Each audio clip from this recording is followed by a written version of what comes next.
ఈ రాష్ట్రంలో విద్యా వ్యాపారం పేరుతో విద్యా వ్యభిచారం నడుస్తూ ఉంది.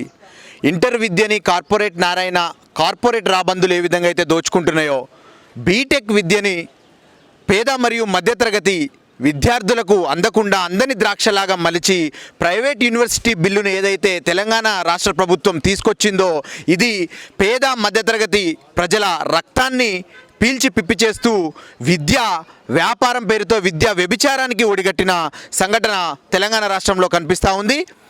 అదేవిధంగా శ్రీనిధి కేసీఆర్ కులానికి సంబంధించిన వ్యక్తి ఎవరైతే ఉన్నారో అతను శ్రీనిధి యూనివర్సిటీ మరియు గురునానక్ యూనివర్సిటీ ఈ రెండు యూనివర్సిటీలు ఏవైతే ఉన్నాయో పేదలకు అందని కార్పొరేట్ స్థాయి విద్యని ఈ తెలంగాణ రాష్ట్రంలో ఇంట్రడ్యూస్ చేసి ఒక విధమైన కార్పొరేట్ విద్యా వ్యాపారానికి రెడ్ కార్పెట్ పరిచి తెలంగాణ రాష్ట్ర ప్రభుత్వం ఈ ప్రైవేట్ యూనివర్సిటీస్ బిల్లుని విద్యార్థి సంఘాలుగా ప్రజా సంఘాలుగా మేమందరం కూడా ఖండిస్తున్నప్పటికీ కూడా వ్యాపార ధోరణిలో ఆలోచించే ఈ రాష్ట్ర ప్రభుత్వం ప్రైవేట్ యూనివర్సిటీ బిల్లుకి శ్రీకారం చుట్టి సమావేశంలో ప్రైవేట్ యూనివర్సిటీ బిల్లుకి స్వాగతం చెప్పడం జరిగింది.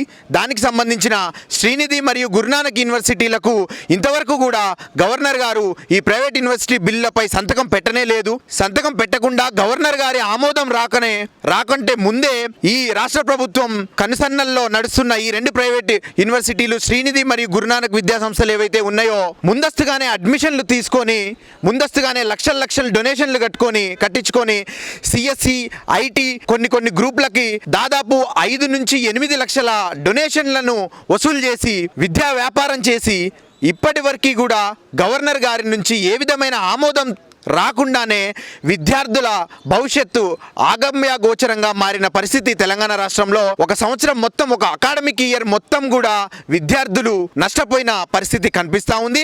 దీనికి సంబంధించి విద్యార్థి నాయకులుగా మేము గత కొన్ని రోజులుగా ప్రశ్నిస్తున్నప్పటికీ కూడా ప్రభుత్వం నిమ్మకి నీరెత్తనట్టు వ్యవహరిస్తున్న తీరు అత్యంత సిగ్గుచేటు.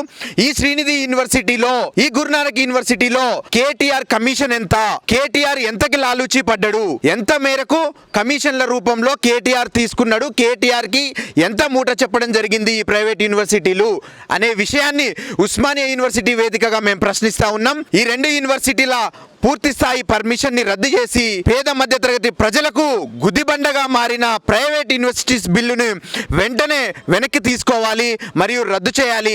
కార్పొరేట్ విద్యని వెంటనే రద్దు చేసి ప్రభుత్వ విద్యని బలోపేతం చేసి కార్పొరేట్ శక్తులను ఈ రాష్ట్రం నుంచి తరిమి కొట్టాలని చెప్పి ఉస్మానియా యూనివర్సిటీగా మేము డిమాండ్ చేస్తా ఉన్నాం. ప్రియాంక గాంధీ గారు ఏదైతే ఏఐసిసి నేషనల్ సెక్రటరీ నిన్న మన సరూర్ నగర్ గ్రౌండ్ లో అనౌన్స్ చేశారు, నిరుద్యోగులకు 25,000 రూపాయలు మేము ఇస్తున్నామని చెప్పేసి, దీన్ని ఉస్మానియా యూనివర్సిటీ విద్యార్థిగా మీరు ఎట్లా స్వాగతిస్తున్నారు?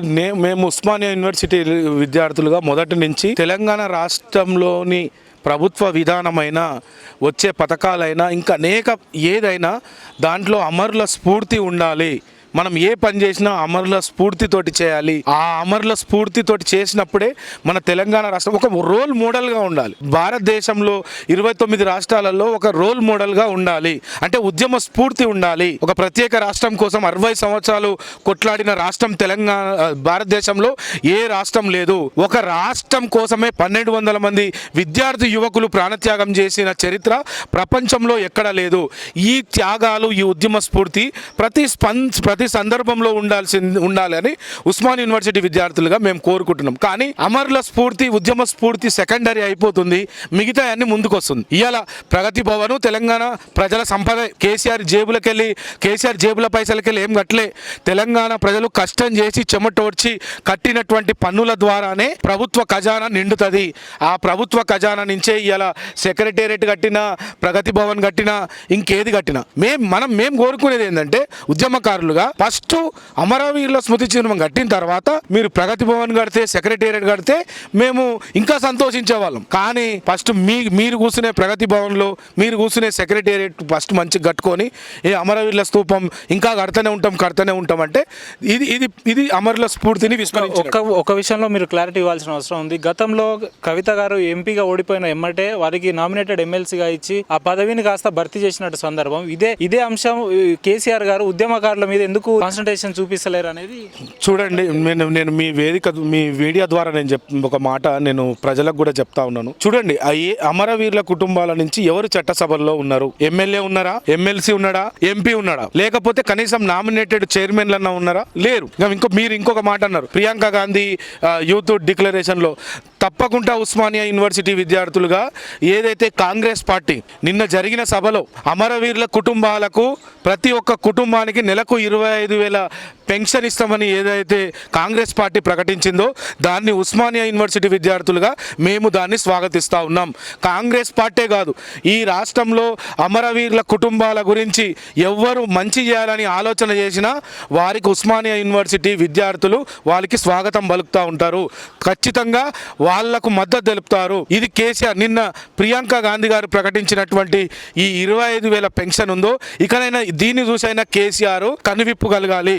కేసీఆర్ సిగ్గు తెచ్చుకోవాలి. నీకు రాని ఆలోచన ఇయ్యాల కాంగ్రెస్ పార్టీకి ప్రియాంక గాంధీకి వచ్చిందంటే ఆలోచన చేయాలి. మనం ఎంతసేపు నెంబర్ 1 బంగారు తెలంగాణ రాష్ట్రం, ఆ రాష్ట్రం, ఈ రాష్ట్రం, ఎక్కడ పోయింది ఉద్యమ స్ఫూర్తి, ఎక్కడ పోయింది అమరవీరుల స్ఫూర్తి అనేది ఇకనైనా మీరు గుర్తించుకోవాల్సిందిగా కేసీఆర్ ప్రభుత్వం గుర్తించుకోవాల్సిన ఈ సందర్భంగా తెలియజేస్తూ ఉస్మానియా యూనివర్సిటీ విద్యార్థుల పక్షాన గుర్తించని ఎవరైతే ప్రభుత్వం ఇంకా గుర్తించకుండా వదిలేసిన అమరవీరులను మళ్ళీ వాళ్ళని వెంటనే గుర్తించాలి. వాళ్ళకి ఇంటికి ఒక 10 లక్షలు ఇవ్వాలి, వాళ్ళకు ఒక ప్రభుత్వ ఉద్యోగం ఇవ్వాలి, కుటుంబంలో వాళ్ళకు డబల్ బెడ్రూమ్ ఇళ్ళన్నా లేకపోతే ఇల్లు జాగన్నా ఒక 200 గజాల ఇల్లు జాగియాలి. ఇప్పుడు కట్టే స్తూపం మీద 1200 మంది మలిదశ తెలంగాణ ఉద్యమంలో ప్రాణత్యాగం చేసినటువంటి 1200 మంది బిడ్డల పేర్లు ఆ స్మృతి చిహ్నం మీద ఉండాలి.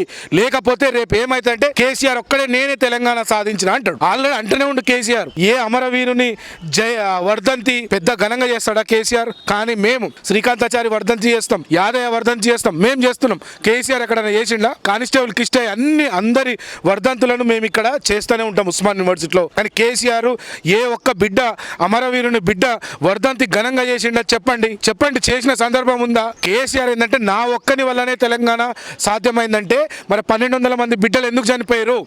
వేలాది మంది ఉస్మానియా యూనివర్సిటీ విద్యార్థులు, తెలంగాణ విద్యార్థులు ఎందుకు పోరాటం చేశారు? మాలాంటి వాళ్ళు చదువులను 2-3 సంవత్సరాలు చదువులను కోల్పోయి తెలంగాణ ఉద్యమం ఎందుకు చేసినాం? దయచేసి తెలంగాణ ప్రజలు ఇవన్నీ విషయాలు కూడా తెలంగాణ ప్రజలు ఆలోచన చేయాల్సిందిగా ఈ సందర్భంగా మేము తెలియజేస్తాం. Right sir, thank you.